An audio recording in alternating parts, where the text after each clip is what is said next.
పంచమి pregnancy పోగొట్టడానికి ప్రయత్నించిన జ్వాలా చిత్ర చెంప పగలగొట్టిన వైదేహి. ఇంతకు ఏం జరిగింది? అసలు పంచమి ప్రెగ్నెన్సీ పోగొట్టడానికి ప్రయత్నిస్తున్నారన్న విషయం వైదేహి ఎలా తెలుసుకుంది? ఇదంతా కూడా వీడియోలో చూసి తెలుసుకునేద్దాం. నాగపంచమి అప్కమింగ్ ఎపిసోడ్స్లో ఏం జరగబోతుందో ముందుగా తెలుసుకోవాలి అనుకుంటే వీడియోని లైక్ చేయండి, ఛానల్ని సబ్స్క్రైబ్ చేసుకోండి, పక్కనే ఉన్న బెల్ సింబల్లో ఆల్ పై క్లిక్ చేయండి. ఇలా చేయడం వల్ల అందరికంటే ముందుగా చూడవచ్చు. మొత్తం మీద చూసుకున్నట్లయితే కనుక ఇంకా పంచమి తల్లి కాబోతుందన్న విషయం తెలిసేసరికి ఇంకా అందరూ కూడా చాలా సంతోషపడతారు. వైదేహి మాత్రం కొంచెం అనుమానపడినా కానీ రఘురామ్ అయితే నచ్చ చెప్తాడు. ఇప్పుడు మోక్ష సంతోషం కోసమే కదా నువ్వు మోక్షకి మేఘనకి పెళ్లి చేయాలనుకున్నావు. ఇప్పుడు పంచమి తల్లి కాబోతుంది. అలాంటిటప్పుడు నువ్వు ఎందుకు ఆలోచిస్తున్నావు? మోక్ష సంతోషమే కదా మనకు కావాల్సింది అంటూ రఘురామ్ చెప్పేసరికి అది కాదండి, ముందు ప్రెగ్నెంట్ అవ్వే అవకాశం లేదని చెప్పింది, ఇప్పుడు ప్రెగ్నెన్సీ అని చెప్తున్నారు. అసలు ముందు మేఘనను పెళ్లి చేసుకుంటానని మోక్ష అందరి ముందు చెప్పాడు. ఇప్పుడేమో పంచమితో కలిసి ఉండాలనుకుంటున్నాడు. అసలు ఏంటో నాకేమీ అర్థం కావడం లేదు అని చెప్పి ఇంకా వైదేహి అనగానే ఇవన్నీ పక్కన పెట్టు వైదేహి, మోక్ష సంతోషం కోసమే మనం ఏం చేయడానికైనా సిద్ధపడతాము. అలాంటిదప్పుడు మోక్ష సంతోషం కోసమే కదా పంచమితో కలిసి ఉండాలనుకున్నాడు. పైగా పంచమి కూడా అప్పుడు తల్లి కాబోతుంది. అది మనకు సంతోషం కదా. తొందరలోనే మన ఇంట్లో పసిబాబు కానీ పాప కానీ తిరుగుతారు అని చెప్పనేసరికి ఎందుకో ఆలోచిస్తూ ఉంటుంది వైదేహి. ఇంకా మనసులో ఏం పెట్టుకోకు, ఇప్పటి వరకు పంచమి మన కోడలుగా ఎప్పుడూ చూసింది లేదు నువ్వు.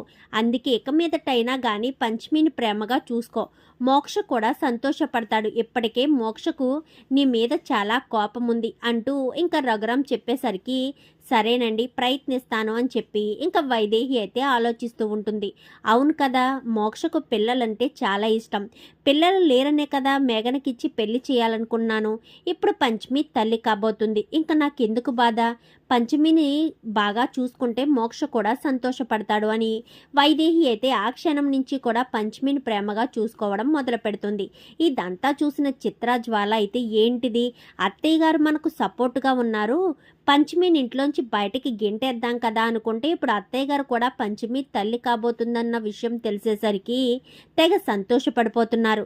నాకు పాప పుట్టినా కానీ ఎవరూ పట్టించుకోలేదు, నీకా పిల్లలు లేరు, ఇంకా ఈ ఆస్తి అంతటికి వాళ్ళే వారసులవుతారులే అక్క, నువ్వు ఇలానే చూస్తూ ఉండు అంటూ ఇంకా చిత్ర చెప్పేసరికి అలా ఎలా చూడనిస్తాను, అస్సలు ఊరుకోను, పంచమి కడుపులో ఉన్న బిడ్డను చంపేసే వరకు నేను మనశ్శాంతిగా ఉండలేను అంటూ ఇంకా జ్వాల చెప్పేసరికి అదెలా జరుగుతుందక్క, అత్తయ్య గారు ఎప్పటికప్పుడు పంచమిని చూసుకుంటూ ఉంటున్నారు. ఇప్పుడు మనం ఏం చేసి పంచమి కడుపులో ఉన్న బిడ్డను చంపేస్తాము? అది మన వల్ల కాదు కదా అని చెప్పాను. కానీ ఎందుకు వల్ల కాదు? కడుపు రావడానికి ఎన్ని రకాల మందులున్నాయో పోగొట్టడానికి అంతకు మించిన మందులున్నాయి. అందుకే అవి ఉపయోగించి మనం ఖచ్చితంగా పంచమి కడుపులో ఉన్న బిడ్డను చంపేద్దామని చెప్పాను. కానీ ఏం చేద్దామక్క, నువ్వు ఏం చేసినా నీ వెనక నేను సపోర్ట్ ఉంటాను అని చెప్పనేసరికి వెనక్ కాదు నా పక్కనుండాలి. ముందు నేను ట్యాబ్లెట్స్ తీసుకొస్తాను, నువ్వు పాయసం చెయ్యను. కానీ మన చేత్తో పాయసం చేస్తే ఇంట్లో వాళ్ళంతా తింటారా? పైగా మనల్ని నమ్ముతారా? మనం మామూలుగానే వంటగదిలోకి వెళ్ళము, మనం పాయసం తీసుకొచ్చి ఇస్తే వాళ్ళు తాగుతారక్క అని చెప్పాను. కానీ ఏదో ఒకటి మేనేజ్ చేద్దాంలే, ఫస్ట్ నేనైతే బయటకు వెళ్తాను, ఈ లోపు నువ్వు పాయసానికి అన్ని ఏర్పాట్లు చెయ్యని చెప్పాను. కానీ సరే అక్క అని ఇంకా చిత్ర అయితే వంటగదిలో ఉంటుంది. జ్వాల గబగబా బయటికి వెళ్ళి ఇంకా ప్రెగ్నెన్సీ పోగొట్టే ట్యాబ్లెట్స్ అయితే తీసుకొస్తుంది. ఇంకా అలా తీసుకురావడంతో అందరికీ పాయసం అయితే చేస్తారు. ఇంకా పాయసం తీసుకొచ్చి అందరూ హాల్లో కూర్చుని ఉండగా మేమిద్దరం కలిసి పాయసం తీసుకొచ్చామక్క, ఇంట్లో ఒక శుభవార్త చెప్పారు కదా అత్తయ్య, మా మనసుల్లో కూడా మార్పులు వచ్చాయి. నేను ఎలాగా పిల్లలు పుట్టే అవకాశం ఉందో లేదో, ఇప్పుడైతే నాకు పిల్లలు లేరు, చిత్రకు పుట్టినా కానీ ఎప్పుడో పుట్టారు. ఇప్పుడు అందుకే పసిబాబు రాపోతున్నాడు కాబట్టి మాకింత సంతోషం. అందుకే మేమిద్దరం కలిసి మీకోసమని స్వీట్ తయారు చేశామని ఇంకా అందరికీ కూడా స్వీట్ ఇస్తూ ఉంటారు. ఒక గిన్నె మాత్రం సెపరేట్గా పెడతారు. ఆ గిన్నె అలా సెపరేట్గా పెట్టడం, అది ఎవరికి రాకుండా మార్చడం అదంతా కూడా వైదేహి గమనిస్తుంది. అందరికీ ఇచ్చేస్తారు కానీ ఇంకా ఆ గిన్నె మాత్రం సెపరేట్గా ఉంచి అప్పుడే పంచమి మోక్ష పైనుంచి కిందికి రాబోతుండగా పంచమి చేతిలో పెట్టేసరికి ఇంకా అనుమానం వచ్చి వైదేహి అయితే ఒక్క నిమిషం ఆగు చిత్ర అని చెప్పాను. కానీ ఏంటత్తయ్య స్వీట్ సరిపోలేదని చెప్పాను గానీ, అది కాదు. అసలు ఆ గిన్నె పాయసం ఎవరికిస్తున్నావని చెప్పాను గానీ, పంచమి కోసం అత్తయ్య అని చెప్పనేసరికి చాలా బావుంది. ఈ గిన్నె నేను తీసుకుంటాను. పంచమి కోసం మరొక గిన్నెలో వేసి తీసుకురా. అది పంచమి కోసం కాజు, కిస్మిస్ అవి వేసాం అత్తయ్య అని చెప్పనగానే, అవసరం లేదు పంచమి ఏమి కాజు, కిస్మిస్ ఏమీ తీసుకోదు. మేము తీసుకుంటాము అని చెప్పనేసరికి, వద్దత్తయ్య మీకోసం వేరే తీసుకొస్తాను కదా అంటూ ఇంకా చిత్ర, జ్వాల ఇద్దరూ మాట్లాడేసరికి, నేను తీసుకుంటాను అంటున్నాను కదా అని చెప్పనగానే, ఏం చేయాలో అర్థం కాక ఇంకా ఆ గ్లాసునైతే అటు ఇటు తిప్పుతూ బౌలు ఇంకా ఒక్కసారిగా కింద వదిలేస్తుంది చిత్ర. ఎందుకంటే అది పిల్లలు పుట్టిన కడుపుతో ఉన్న వాళ్ళకి కడుపు పోతుంది కానీ కడుపుతో లేని వాళ్ళకి మాత్రం చాలా పెద్ద ప్రమాదమే జరుగుతుంది. అందుకోసమని ఎక్కడ వైదేహి అత్తయ్య తీసుకుంటే ప్రాబ్లం అవుతుందని ఇంక కింద పడేయడంతో ఒక్కసారిగా చిత్ర, జ్వాల ఇద్దరి చెంపలు కూడా చెల్లుమనిపిస్తుంది వైదేహి.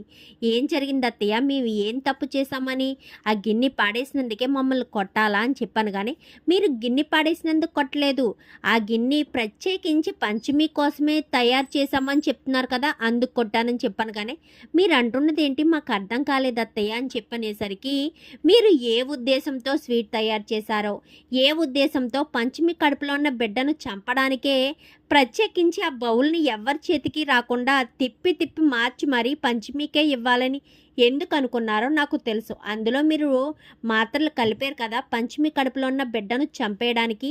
పంచమి మీద నాకు కోపము ఉన్నమాట నిజమే. ఎందుకంటే మోక్ష సంతోషం కోసమే నేను ఆలోచించి పంచమిని తన లైఫ్లోంచి దూరంగా చేయాలనుకున్నాను. కానీ పంచమి మీద మీరు ఎప్పటికీ ప్రేమ చూపిస్తారంటే నేను ఎలా నమ్ముతాను?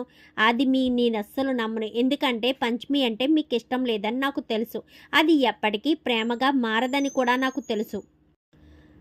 అలాంటిది మీరింత ప్రేమగా తీసుకొచ్చారన్నప్పుడే నాకు అనుమానం కలిగింది.